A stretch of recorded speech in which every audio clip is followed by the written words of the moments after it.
আমার বাবা আমাকে বলেছিল আজ থেকে 40 বছর আগে যে বাবা আমার বাবা আমাকে কিছুই দিয়ে যায় নাই।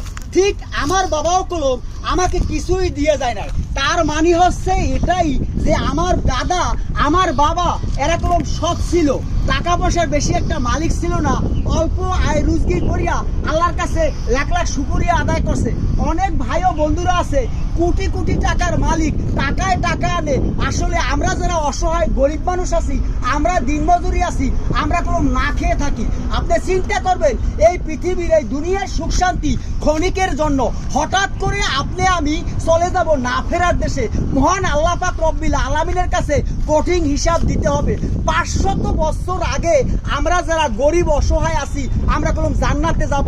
এর জন্য আমার মা ও বোনেরা এই দুনিয়ার সুখ শান্তি ক্ষণিকের জন্য আসুন আমরা একসাথে মিলেমিশে কাজ করি। হিন্দু মুসলমান বৌদ্ধ খ্রিস্টান যত ধর্মের মানুষ আছে এই পৃথিবীর বুকে সবাইকে জানাই সিলেট বাংলাদেশ থেকে আমি মনিরুজ্জামান সোহেল, ইনশাআল্লাহ।